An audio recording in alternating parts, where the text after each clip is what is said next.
السلام عليكم ورحمة الله وبركاته. نحمده ونصلي على رسوله الكريم. أما بعد فقد قال الله تعالى في القرآن العظيم وفي الفرقان المجيد بعد أعوذ بالله من الشيطان الرجيم بفضل بسم الله الرحمن الرحيم. قيل ادخل الجنة قال يا ليت قومي يعلمون بما غفر لي ربي وجعلني من المكرمين. صدق الله مولانا العظيم. புகழும் புகழ்ச்சியும் இறைவனாகிய அல்லாஹ்விற்கே உரித்தாகட்டுமாக.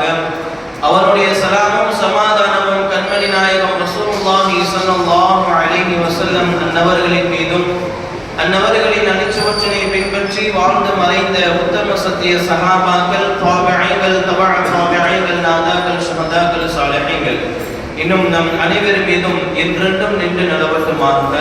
ஆமீன்.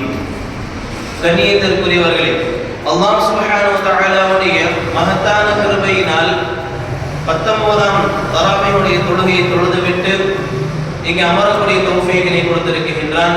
அல்ஹம்துலில்லாஹ்.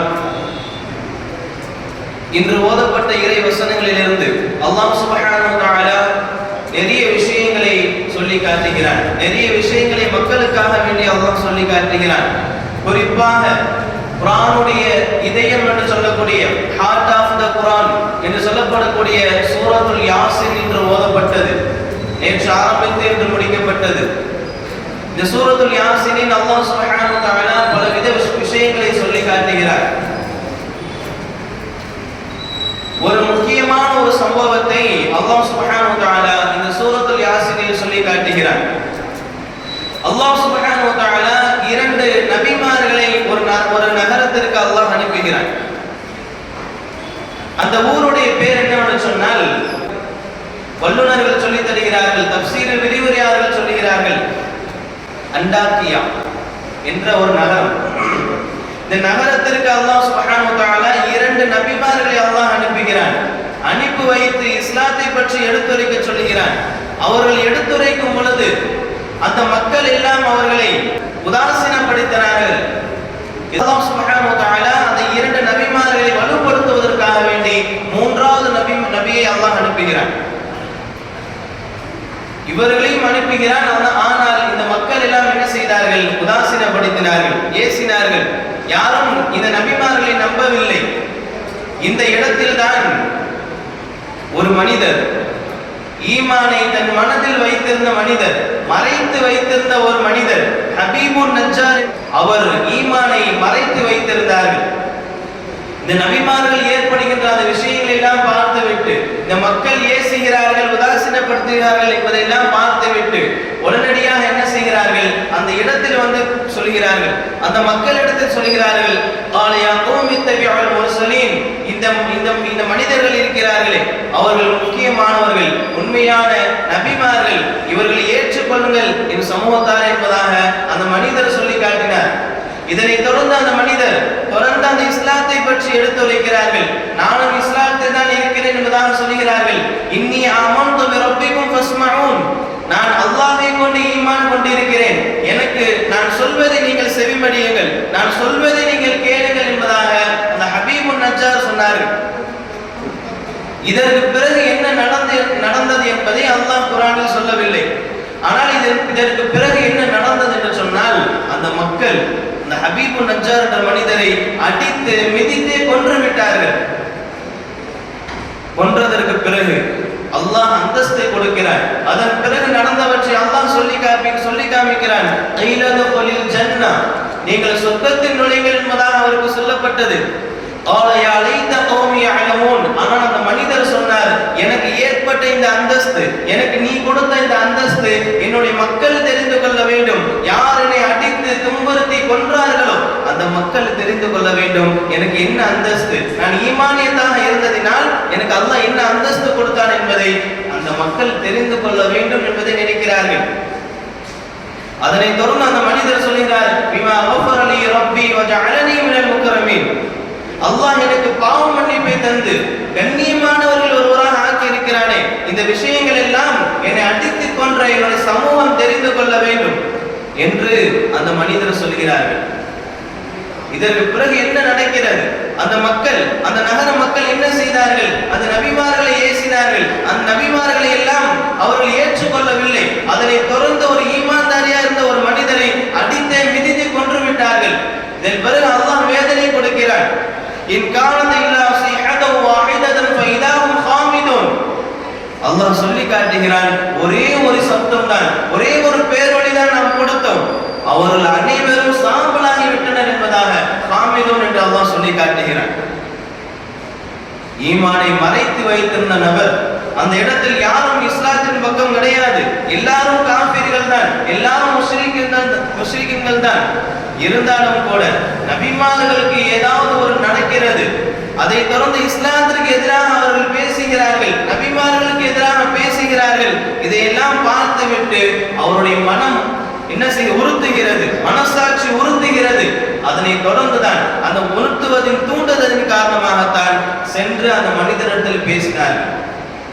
இந்த சம்பவத்தினை அல்லாஹ் சுப்ஹானஹு வ தஆலா சூரத்துல் யாசீனில் வைத்திருக்கின்றான். இந்த சம்பவத்தை கொண்டு மனசாட்சியை பற்றி அல்லாஹ் சொல்லி காட்டுகிறான். மனசாட்சி என்பது அல்லாஹ்வுடைய அருட்கொடை என்பதாக சொல்லுகிறான். மனசாட்சி என்பது, உள்ளம் என்பது அல்லாஹ் கொடுத்த மிகப்பெரிய ஒரு அருட்கொடை, மிகப்பெரிய ஒரு அருட்கொடை. நமக்கு யாராவது ஒரு தீங்கு செய்து விட்டால் அல்லது அநீதி செய்து விட்டால், சொன்ன வேலையை செய்யாமல் இருந்து விட்டால், நாம் அவரிடத்தில் சொல்லக்கூடிய முதல் வார்த்தை, உனக்கெல்லாம் மனசாட்சி இருக்கா இல்லையா? இரக்கம் இல்லாமல் ஏதாவது ஒரு காரியத்தை செய்து விட்டால் நாம் சொல்லக்கூடிய வார்த்தை, உனக்கெல்லாம் மனசாட்சிங்கிறது உனக்கு இருக்கா இல்லையா? இந்த வார்த்தையை தான் கேட்போம். ஆனால் இது மிக முக்கியமான ஒன்று. நாம் பாவம் செய்கிற பொழுது, பாவமான காரியங்கள் எல்லாம் நமக்கு முன்னால் நடக்கிற பொழுது, இஸ்லாத்துக்கு எதிராக நாம் செய்யும் பொழுது, இஸ்லாத்துக்கு எதிராக நம் கண் முன்னால் நடைபெறும் பொழுது, நம்முடைய மனம், நம்முடைய உள்ளம், நம்முடைய மனசாட்சி உறுத்தல் வேண்டும். அப்படி உறுத்துகிறது என்று சொன்னால் அல்லாஹ் நம்மை நல்ல நிலையில் வைத்திருக்கிறான் என்றுதான் அர்த்தம். அப்படி ஒரு கால் உறுத்தவில்லை என்று சொன்னால், நாம் செய்கின்ற பாவங்கள் நம்முடைய மனதை உறுத்தவில்லை என்று சொன்னால், நம் கண்ணு முன்னால் ஒரு பாவம் நடக்கிறது, இஸ்லாத்திற்கு எதிராக ஒன்று நடக்கிறது, அந்த நிலையில் என்னுடைய மனம், என்னுடைய மனசாட்சி உறுத்தவில்லை என்று சொன்னால், நாம் பாவங்களினால் சூழ்ந்திருக்கும் என்றுதான் அர்த்தம். ஷைத்தான் நாலாபுறம் சூழ்ந்திருக்கிறான் என்பதுதான் அர்த்தம். நாம் அல்லாஹ்விடத்தில் அதிகம் அதிகம் பிரார்த்தனை செய்ய வேண்டும். அல்லாஹ் ரஹ்மான் தௌஃபீக் செய்வானாக. சஹாபாக்கள் அப்படித்தான் இருந்தார்கள். மனசாட்சி எந்த அளவுக்கு முக்கியமானது தெரியுமா? உயிர் இருக்கிற வரைக்கும் ஆதிக்கம் செலுத்தக்கூடிய, உயிர் இருக்கிற வரைக்கும் ஆதிக்கம் செலுத்தக்கூடிய ஆற்றல் கொண்டது மனசாட்சி. சயீத் இப்னு அமீர் ரலியல்லாஹு அவர்களை பற்றி ஹஸரத் உமர் ரலியல்லாஹு இடத்தில் 4 வித குற்றச்சாட்டுகளை வைக்கிறார்கள். 4 விதமா அவர் இந்த மாதிரி செய்கிறார் என்பதாக 4 வித குற்றத்தை உமர் ரலியல்லாஹு இடத்தில் சயீத் ரலியல்லாஹு அவருடைய குற்றத்தை சொல்லி காட்டுகிறார்கள் மக்கள் எல்லாம். முதலாவது குற்றம் என்னவென்று சொன்னால், அவர் காலையில் தாமதமாக வருகிறார்கள், பணிக்கு தாமதமாக வருகிறார்கள். இரண்டாவது என்ன சொல்கிறார் என்று சொன்னால், இரவு நேரங்களில் எங்களுடைய முறையீடுகளுக்கு, நாங்கள் சொல்லுகின்ற அந்த விஷயங்களுக்கெல்லாம் அவர் செவி சாய்ப்பது கிடையாது. மூன்றாவது, மாதத்தில் ஒரு நாள், மாதத்தில் 2 நாட்கள் எங்களை தனிப்பட்ட முறையில் சந்திப்பதே கிடையாது, அதை விட்டும் அந்த மனிதர் தவிர்த்து கொள்கிறார்கள். நான்காவது குற்றத்தை சொல்கிறார்கள், இரவு சில நேரங்களில் அந்த மனிதர் என்ன செய்கிறார், சயீத் இப்னு அமீர் ரலியல்லாஹு அவர்கள் சில நேரங்களில் மயக்கம் உண்டாகி கீழே விழுந்து விடுகிறார்கள். இந்த இப்படிப்பட்ட விதமான 4 குற்றத்தை உமர் ரலியல்லாஹு இடத்தில் சொல்லி காட்டும் பொழுது ஹஸரத் உமர் ரலியல்லாஹு அவர்கள் அல்லாஹ்விடத்தில் பிரார்த்தனை செய்கிறார்கள், யா அல்லாஹ், உன் பொறுப்பை சுமக்கக்கூடிய விஷயத்தில் நான் இவரை, சயீத் இப்னு அமீர் அவரை நான் கண்ணியமானவராகத்தான் கருதுகிறேன், கண்ணியமானவராக நான் அறிகிறேன். அந்த விஷயத்தில் என்னுடைய உள்ளத்தை விட்டு, அவருடைய கண்ணியத்தை என்னுடைய உள்ளத்தை விட்டு எடுத்து விடாதே என்பதால் அல்லாஹ்விடத்தில் பிரார்த்தனை செய்கிறார்கள். ஹஸரத் உமர் ரலியல்லாஹு அவர்கள் விசாரணைக்காக வேண்டி சயீத் இப்னு அமீர் ரலியல்லாஹு வரவழைக்கப்படுகிறார்கள். வரவழைத்து கேட்கிறார்கள், இவ்விதமான குற்றச்சாட்டுகள் எல்லாம் மக்கள் உங்கள் மீது வைக்கிறார்கள், நீங்கள் என்ன பதில் தர போகிறீர்கள்? அவர் படிப்படியாக ஒவ்வொரு விஷயத்திற்கும் நான் இதற்காக வேண்டிதான் இதை செய்தேன், இதற்காக வேண்டிதான் இதை செய்தேன் என்பதாக ஒவ்வொரு விஷயத்திற்கும் பதில் தருகிறார்கள். ஒவ்வொரு விஷயம் சொல்லும் பொழுதும் கூட நான் இதை சொல்வதற்கு ஒருபோதும் விருப்பம் கிடையாது, இருந்தாலும் சொல்ல வேண்டிய நிலை ஏற்பட்டதினால் தான் இதை நான் சொல்கிறேன் என்பதாக சொல்லி ஒவ்வொரு விஷயத்திற்கும் பதில் தருகிறார்கள். முதலாவது சொல்கிறார்கள், நான் ஏன் தாமதமாக வருகிறேன் என்பதாக. காலையில் எதன் காரணமாக தாமதமாக வருகிறேன் என்பதாக சொல்லும் பொழுது அந்த மனிதர் சொல்கிறார், என்னுடைய வீட்டில் வேலையாட்கள் கிடையாது,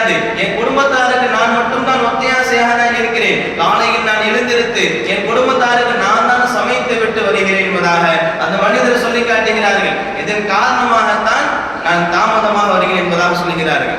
இரண்டாவது, இரவு நேரங்களில் எங்களுடைய முறையீடுகளுக்கெல்லாம் அவர் செவி சாய்ப்பதில்லை என்பதாக மக்கள் குற்றம் சொல்லும் பொழுது அதற்கு பதில் தருகிறார்கள். பகலெல்லாம் நான் இவர்களுக்காக வேண்டி உழைக்கிறேன், இரவை படைத்த என்னுடைய இறைவனுக்கு என்னுடைய இரவை நான் ஒதுக்கி வைத்திருக்கிறேன் என்பதாக பதில் தருகிறார்கள்.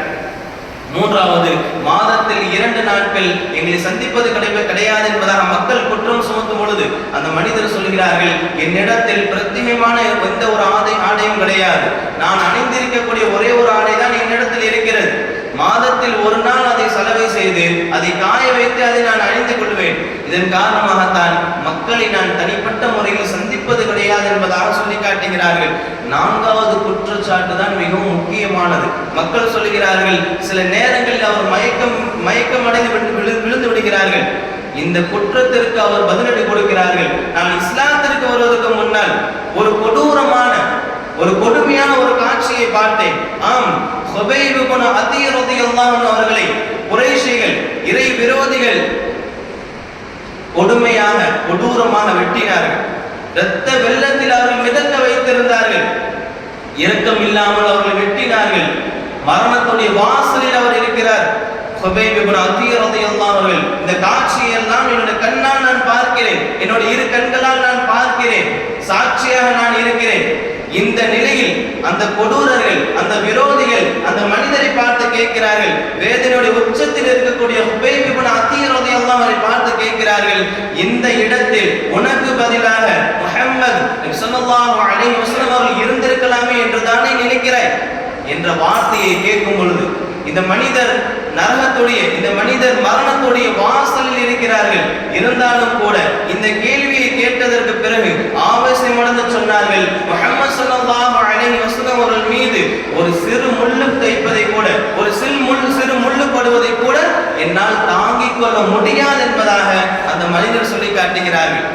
இந்த பதிலை சற்றும் எதிர்பாராத அந்த இறை விரோதிகள் என்ன செய்தார்கள்? உடனடியாக ஏற்கனவே மரணத்துடைய உச்சத்தில் இருக்கிறார்கள், வேதனையோட உச்சத்தில் இருக்கிறார்கள், வலியோடைய உச்சத்தில் இருக்கிறார்கள். இருந்தாலும் கூட அவர்கள் இரக்கமற்றவர்களாக என்ன செய்தார்கள்? உடனடியாக சிலுவையில் அறைந்து அவர்களை கொண்டார்கள், அவரை கொலை செய்தார்கள். சாதாரணமாக கொலை செய்யவில்லை, வேதனையுடைய உச்சத்திற்கு கொண்டு போய் தான் அவரை கொலை செய்தார்கள். இந்த கொடூரமான, இந்த கோரமான இந்த காட்சியை என்னுடைய கண்களால் நான் பார்த்தேன். ஒரு சாட்சியாக நான் இருந்தேன். இதையெல்லாம் பார்த்துவிட்டு அவர் உதவி செய்யாமல் நான் வேடிக்கை தான் பார்த்து கொண்டிருந்தேன் என்ற அந்த எண்ணம் எனக்கு மேலோங்கும் போதெல்லாம், எப்போதெல்லாம் அந்த எண்ணம் எனக்கு வருமோ, இதையெல்லாம் பார்த்த நான் எனக்கு எப்போதெல்லாம் இந்த நினைப்பு வருமோ, இப்படி சாதாரணமாக வேடிக்கை பார்த்து விட்டேனே, அவருக்கு எந்தவித உதவி செய்யாமல் இருந்து விட்டேனே என்ற அந்த எண்ணம் எனக்கு எப்பொழுதெல்லாம் வருமோ அப்பொழுதெல்லாம் நான் அல்லாஹ்வுடைய வேதனைக்கு அஞ்சி, அல்லாஹ் கொடுக்கக்கூடிய அந்த தண்டனைக்கு அஞ்சி நடுக்கம் ஏற்பட்டு நான் என்ன செய்து விடுவேன்? மயக்கத்தில் ஆகிவிடுவேன் என்பதாக சயீத் இப்னு அமீர் ரலியல்லாஹு அவர்கள் பதில் தருகிறார்கள். இதனையெல்லாம் கேட்டுக்கொண்டிருந்த உமர் ரலியல்லாஹு அவர்கள் அல்லாஹ்விடத்தில் பிரார்த்தனை செய்கிறார்கள், யா அல்லாஹ், எல்லா புகழும் உனக்கே உரித்தாகட்டும், நான் அவர் மீது வைத்திருந்த கண்ணியம் ஒருபோதும் வீணாகவில்லை என்பதாக அல்லாஹ்விடத்தில் உமர் ரலியல்லாஹு அவர்கள் சொல்லி காட்டினார்கள் என்று சொன்னால் யோசித்து பார்க்க வேண்டும். அவர் முன்னால் ஒரு பாவமான ஒரு காரியம் நடந்தது, அவருக்கு முன்னால் ஒரு இஸ்லாத்துக்கு எதிராக ஒரு விஷயம் நடந்தது, அவ்வளவு பெரிய கொடூரமான விஷயம் நடந்தது. அவர் அங்கே வேடிக்கை தான் பார்த்து கொண்டிருந்தார். ஆனால் அவர் மரணம் ஏற்படும் போது வரைக்கும் இந்த உணர்வு, நான் வேடிக்கை பார்த்து விட்டேனே, இந்த விஷயத்தில் நான் உதவி செய்யாமல் இருந்து விட்டேனே என்ற அந்த அச்சம், அந்த உணர்வு, அந்த உணர்த்துதல் எல்லாம் அவருடைய மரணம் வரைக்கும் இருந்தது. இந்த அளவுக்கு சஹாபாக்கள் இருந்தார்கள். மனசாட்சி அந்த அளவுக்கு முக்கியமானது. எந்த அளவுக்கு முக்கியமானது என்று சொன்னால், நினைத்ததை முடிக்கக்கூடிய ஆற்றல் கொண்டது மனசாட்சி. நினைத்ததை முடிக்கக்கூடிய ஆற்றல் கொண்டது மனசாட்சி என்று சொல்லுவார்கள். மக்கா வெற்றி கொள்ளப்படுகிறது. எல்லா சமூக விரோதிகளுக்கும், குறைஷிகளுக்கும், இறை விரோதிகளுக்கும், இஸ்லாத்திற்கு எதிராக இருந்த அந்த விரோதிகளுக்கெல்லாம் மிகப்பெரிய ஒரு பயம் ஏற்படுகிறது. இதே பயம் இக்ரிமா ரலியல்லாஹு அவர்களுக்கும் ஏற்படுகிறது. இக்ரிமா இஸ்லாத்திற்கு வரவில்லை. இக்ரிமா யார் என்று சொன்னால் அபூ ஜஹலுடைய மகன்தான் இக்ரிமா. அந்த சமயத்தில் இஸ்லாத்திற்கு வரவில்லை. அவர் என்ன செய்கிறார்? மக்காவை விட்டு யமன் தேசத்துக்கு சென்று விடுகிறார்கள். இவருடைய மனைவி உம்மு ஹக்கீம் பின்த் ஹாரிஸ் ரலியல்லாஹு அன்ஹு அவர்கள் என்ன செய்கிறார்கள்? யமன் தேசத்திற்கு சென்று தன்னுடைய கணவரை அழைத்துக் கொண்டு நபியிடத்தில் அழைத்துக் கொண்டு வருகிறார்கள். அழைத்து வந்து அமர வைக்கிறார்கள். நபி ஸல்லல்லாஹு அலைஹி வஸல்லம் அவர்கள் இக்ரிமாவை பார்த்துவிட்டு சொல்கிறார்கள், உன்னுடைய வரவு நல்வரவாகட்டும், இங்கே அமருங்கள் என்பதாக அமர வைக்கிறார்கள். இக்ரிமா ரலியல்லாஹு அன்ஹு கேட்கிறார்கள், யா ரசூலல்லாஹ், இப்போது நான் என்ன சொல்ல வேண்டும் என்பதா? நபி அவர்கள் சொன்னார்கள், நீ கலிமாவை சொல், இஸ்லாத்திற்குள் வந்துவிடு, ஷஹாதாவை மொழி என்பதாக சொல்லும் பொழுது இக்ரிமா உடனடியாக இஸ்லாத்திற்கு வருகிறார்கள். இதனைத் தொடர்ந்து இக்ரிமா ரலியல்லாஹு அன்ஹு அவர்களை பார்த்து நபி அவர்கள் கேட்கிறார்கள், உனக்கு என்ன வேண்டும்? நீ எது கேட்டாலும் உனக்கு நான் தருகிறேன் என்பதாக நபி ஸல்லல்லாஹு அலைஹி வஸல்லம் அவர்கள் சொல்லும் பொழுது இக்ரிமா ரலியல்லாஹு அன்ஹு சொல்கிறார்கள், முதலில் நீங்கள் என்னை மன்னிக்க வேண்டும். உங்கள் மீது கொண்ட பகைமையின் காரணமாக உங்களுக்கு பலவிதமான முறையில் நான் ஏசி இருக்கிறேன், தவறாக நான் பேசி இருக்கிறேன், போரில் கண்மூடித்தனமாக நான் நடந்து கொண்டிருக்கிறேன். இதற்கெல்லாம் சேர்த்து நீங்கள் முதலில் என்னை மன்னிக்க வேண்டும் என்பதாக இக்ரிமா ரலியல்லாஹு அன்ஹு அவர்கள் சொல்லி காட்டுகிறார்கள். இதனை அடுத்து நபி ஸல்லல்லாஹு அலைஹி வஸல்லம் அவர்கள் தன்னுடைய இரு கைகளை ஏந்தி அல்லாஹ் எடுத்து துஆ செய்கிறார்கள், யா அல்லாஹ், இக்ரிமா என்னை ஏசியதற்கும் என் மீது பகைமை கொண்டதற்கும் எனக்கு எதிராக போர் நடத்தியதற்கும் நீ அனைத்திற்குமாக மன்னிப்பு வழங்கு என்பதாக இக்ரிமா ரலியல்லாஹு அவர்களுக்கு மன்னிப்பை வழங்கி தந்தார்கள் நபி ஸல்லல்லாஹு அலைஹி வஸல்லம் அவர்கள். இதெல்லாம் கேட்டுக்கொண்டிருந்த இக்ரிமா ரலியல்லாஹு சொல்லி காட்டுகிறார்கள், அல்லாஹ்வின் சத்தியமாக நான் இந்த மார்க்கத்தை தடுப்பதற்கு எந்த அளவுக்கு நான் செலவு செய்தனோ அதை விட இந்த மார்க்கம் உயர்வுக்கு, இந்த இஸ்லாம் வளர்ச்சி அடைவதற்கு நான் பல மடங்கு செலவு செய்வேன் என்பதாக சொல்லி காட்டுகிறார்கள். இதனைத் தொடர்ந்து இக்ரிமா ரலியல்லாஹு சொல்லி காட்டுகிறார்கள், இந்த மார்க்கத்தை தடுப்பதற்கு நான் எந்த அளவுக்கு போரில் ஈடுபட்டேனோ அதே லெவலுக்கு, அதை விட அதிகமான முறையில் நான் என்ன செய்வேன்? அல்லாஹ்வுடைய பாதையில் இந்த இஸ்லாம் வளர்ச்சி பெறுவதற்கு நான் போராடுவேன் என்பதாக இக்ரிமா ரலியல்லாஹு அன்ஹு சொல்லிவிட்டு சென்று விடுகிறார்கள். தன்னுடைய மனதில் மிகப்பெரிய ஒரு உணர்வு, மனசாட்சி உறுத்தி கொண்டே இருந்தது. நபியை நான் பகைத்துக் கொண்டேன், நபியை தவறாக ஏசி விட்டேன், இஸ்லாத்திற்கு எதிராக நான் பலவிதமான முறையில் போரிட்டேன் என்ற அந்த உணர்வு, அந்த உணர்ச்சி இஸ்லாத்திற்கு வந்ததற்கு பிறகு மிகப்பெரிய ஒரு உணர்த்துதலாக இருந்தது இக்ரிமா ரலியல்லாஹு அவர்களுக்கு. இதனை அடுத்து நபியிற்கு சென்று உட்கார்ந்தாமல் இந்த விஷயங்கள்லாம் நடந்ததற்கு பிறகுதான் அவருக்கு அந்த மனசாட்சி கொஞ்சம் நிம்மதி அடைந்தது. முழுமையா நிம்மதி எப்போது அடைந்தது தெரியுமா? இமாமா யுத்தகலம் நடக்கிறது, அந்த யுத்தகலத்தில் போரில் சென்று ஷஹீதாக்கப்படுகிறார்கள். அதனை தொடர்ந்துதான் அவருடைய மனசாட்சி அமைதி அடைகிறது. இந்த அளவிற்கு நினைத்ததை முடிக்கக்கூடிய ஆற்றல் கொண்டது மனசாட்சி நம்மிடத்திலும் இருக்கிறது. ஆனால் நல்லவையாகத்தான் அதை பயன்படுத்திக் கொள்ள வேண்டும். தீய செயலுக்கோ பாவமான செயலுக்கோ நாம் பயன்படுத்தி விடக்கூடாது. நன்மையான விஷயங்கள் எவ்வளவு தூரமாக இருந்தாலும், அது எவ்வளவு பெரிய லெவல்ல இருந்தாலும், அது அடையிறதுக்கு நாம் எந்த லெவலுக்கு வேணா செய்யலாம், எந்த அளவுக்கு மனசாட்சி வச்சுக்கலாம். ஆனால் தவறான விஷயங்களுக்கு நம்முடைய உள்ளத்தை கொண்டு வந்து விடக்கூடாது. நம் உள்ளம் தூண்டினாலும் அதன் பக்கம் போய்விடக்கூடாது. அல்லாஹ் ரஹ்மான் தௌஃபீக் செய்வானாக. மனசாட்சி என்பது எந்த அளவுக்கு முக்கியம் என்று சொன்னால், பாவ மன்னிப்பை பெற்றுத் தரக்கூடிய மனசாட்சி இருக்கிறது. சஹாபாக்கள் அப்படித்தான் இருந்தார்கள். ஹஸரத் அபூ லுபாபா ரலியல்லாஹு அவர்கள் பிரபல்யமான ஒரு சஹாபி. பனு குறைலா என்ற ஒரு யுத்தம் நடக்கிறது. அந்த யுத்தத்தின் போது பனு குறைலாவுடைய வர்த்தகத்தினரை நபித்தோழர்கள் எல்லாம் முற்றுகையிடுகிறார்கள். அந்த வர்த்தகத்தினர் வேறு வழியின்றி அந்த நபித்தோழர்களுக்கு மத்தியில் சரணடைய நினைக்கிறார்கள். தன்னிடத்தில் இருந்த அந்த ஆயுதங்களை எல்லாம் கீழே போட்டுவிட்டு சரணடைய நினைக்கிறார்கள். அறியாமை காலத்தில் அபூ லுபாபா ரலியல்லாஹு அவர்களுக்கும் இந்த பனு குறைலா வர்த்தகத்தினருக்கும் மிகப்பெரிய ஒரு நெருக்கம் இருந்தது. இதனை அடுத்து அந்த வர்த்தகத்தினர் நபித்தோழர்களை பார்த்து கேட்கிறார்கள், நாங்கள் சரணடைந்து விட்டால் நபியோட எண்ணம் என்னவாக இருக்கும், நபி அவர்கள் எங்களை என்ன செய்வார்கள் என்பதாக அழுது கேட்கிறார்கள். இந்த நேரத்தில் ஹஸரத் அபூ லுபாபா ரலியல்லாஹு அவர்கள் சாடை செய்கிறார்கள். தன்னுடைய கையை கழுத்தில் வைத்து சாடை செய்கிறார்கள். அதாவது நபி அவர்கள் உங்களை வெட்டி விடுவார்கள். ரகசியமான ஒரு விஷயத்தை வெளிப்படுத்துகிறார்கள். யுத்த ரகசியத்தை வெளிப்படுத்தி விட்டார்கள் ஹஸரத் அபூ லுபாபா ரலியல்லாஹு அவர்கள். இதனை அடுத்து அவருடைய மனம் உறுத்துகிறது, அவர் மனசாட்சி உறுத்துகிறது. நாம் செய்தது மிகப்பெரிய ஒரு பாவம், ஒரு பாவமான செயல், இஸ்லாத்திற்கு எதிரான செய்த ஒரு செயலில் மிகப்பெரியது அது என்பதாக மனது உறுத்துகிறது. உடனடியாக என்ன செய்கிறார்கள் அந்த சஹாபி? மஸ்ஜித் நபவிக்கு செல்கிறார்கள். அங்கே இருக்கக்கூடிய மரத்தூண்களில் ஒரு தூணில் தனக்குத்தானே கட்டி கொள்கிறார்கள், கயிறுகளால் கட்டி கொண்டு சொல்லுகிறார்கள், அல்லாஹ் என்னை மன்னிக்கும் வரைக்கும், அல்லாஹ் என்னுடைய தௌபாவை ஏற்றுக்கொள்ளும் வரைக்கும் நான் என்ன செய்ய மாட்டேன், என்னை நான் அவிழ்த்துக் கொள்ள மாட்டேன் என்பதாக உறுதிமொழி எடுக்கிறார்கள். இதனை நபி ஸல்லல்லாஹு அலைஹி வஸல்லம் அவர்கள் தெரிந்தவுடன் நபி ஸல்லல்லாஹு அலைஹி வஸல்லம் சொல்கிறார்கள், இந்த அபூ லுபாமா என்னிடத்தில் நேரடியாக வந்திருந்தால் நான் அல்லாஹ்விடத்தில் அவருக்காக வேண்டி நான் பாவ மன்னிப்பு கேட்டு இருப்பேன். ஆனால் அவர் நேரடியாக அல்லாஹ்விடத்தில் முறையிட்டு விட்டார்கள். அப்படி இருக்கும் பொழுது நான் என்ன செய்ய முடியும் என்பதாக சொல்லி விடுகிறார்கள். பல நாட்கள் கழிகிறது. அந்த மனிதர் அங்கேயே இருக்கிறார்கள். சுய தேவைகளுக்காக மட்டும் மனைவியோ அல்லது மகளோ வந்து கயிற்றை அவிழ்த்து விடுவார்கள். இவர் தன்னுடைய தேவைகள் முடித்ததற்கு பிறகு மறுபடியும் அங்கு வந்து நின்றுவார்கள். அவர்கள் கட்சி விடுவார்கள். இப்படியே பல நாட்கள் கழிகிறது. அவர் எந்த ஒரு உணவையும் சாப்பிடுவது கிடையாது, தண்ணீரை குடிப்பது கிடையாது, பசியினாலே இருக்கிறார்கள். கண்கள் எல்லாம் இருள் சூழ்கிறது, காதெல்லாம் அடைக்கிறது. இந்த லெவலுக்கு வந்ததற்கு பிறகு ஒரு நாள் தஹஜ்ஜுடைய நேரத்தில் நபி ஸல்லல்லாஹு அலைஹி வஸல்லம் அவர்களுக்கு வஹி வருகிறது. அல்லாஹ் ஆயத்தை இறக்குகின்றான். என்ன ஆயத் என்று சொன்னால், பாஹிருன் அத்தரஃபு பிதுனூபிஹிம், சில மனிதர்கள் தன்னுடைய பாவங்களை ஒப்புக்கொள்கிறார்கள், தான் செய்த அந்த தவறுகளை ஒப்புக்கொள்கிறார்கள். இதனை தொடர்ந்து அல்லாஹ் சொல்கிறான், அவர்களுக்கு அல்லாஹ் பாவ மன்னிப்பை கொடுக்கிறான், பாவ மிச்சையை கொடுக்கிறான் என்பதாக அல்லாஹ்வுடைய அந்த இறை வசனம் தஹஜ்ஜுடைய நேரத்தில் நபி அவர்களுக்கு வருகிறது.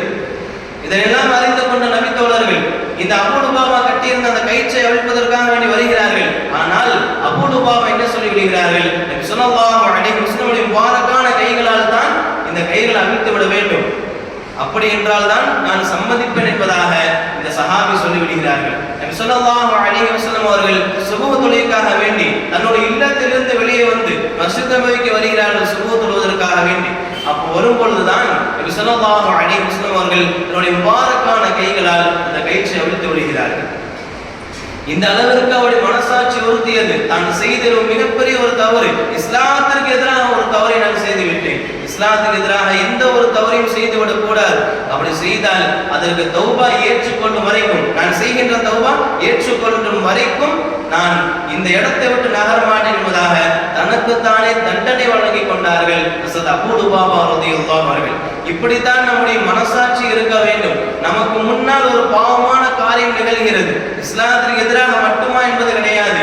நமக்கு முன்னால் ஒரு பாவமான காரியம் நிகழ்கிறது என்று சொன்னால், அல்லது நாமே ஒரு பாவமான காரியம் செய்கிறோம் என்று சொன்னால் நம்முடைய மனசாட்சி உறுத்த வேண்டும், கொஞ்சமாவது உறுத்த வேண்டும். அப்படி உறுத்தவில்லை என்று சொன்னால் நாம் மிகப்பெரிய ஒரு கேடில் தான் இருக்கும் என்றுதான் அர்த்தம். காரணம், அந்த அளவுக்கு ஷைத்தான் அந்த அளவுக்கு மூழ்கி இருக்கிறான் நம்மிடத்தில், நாலாபுரம் நம்மிடத்தில் இருக்கிறான் என்பதுதான் அர்த்தம். ஒரு கால் உணர்த்தியது என்று சொன்னால், உறுத்தியது என்று சொன்னால் நம்ம நல்ல நிலையில் இருக்கிறோம் என்பதுதான் அர்த்தம். அல்லாஹ் நல்ல இடத்தில் வைத்திருக்கிறான் என்பதுதான் அர்த்தம். அல்லாஹ் இடத்தில் நாம் அதிகம் துஆ செய்ய வேண்டும், நம் மனது ஓர்மைப்பட வேண்டும். அல்லாஹ் நமக்கு நல்ல விஷயங்களை வலியுறுத்தி கொடுப்பானாக. ஆஃபிரு தஅவானா அல்ஹம்துலில்லாஹி ரப்பில் ஆலமீன். அஸ்ஸலாமு அலைக்கும் வரஹ்மத்துல்லாஹி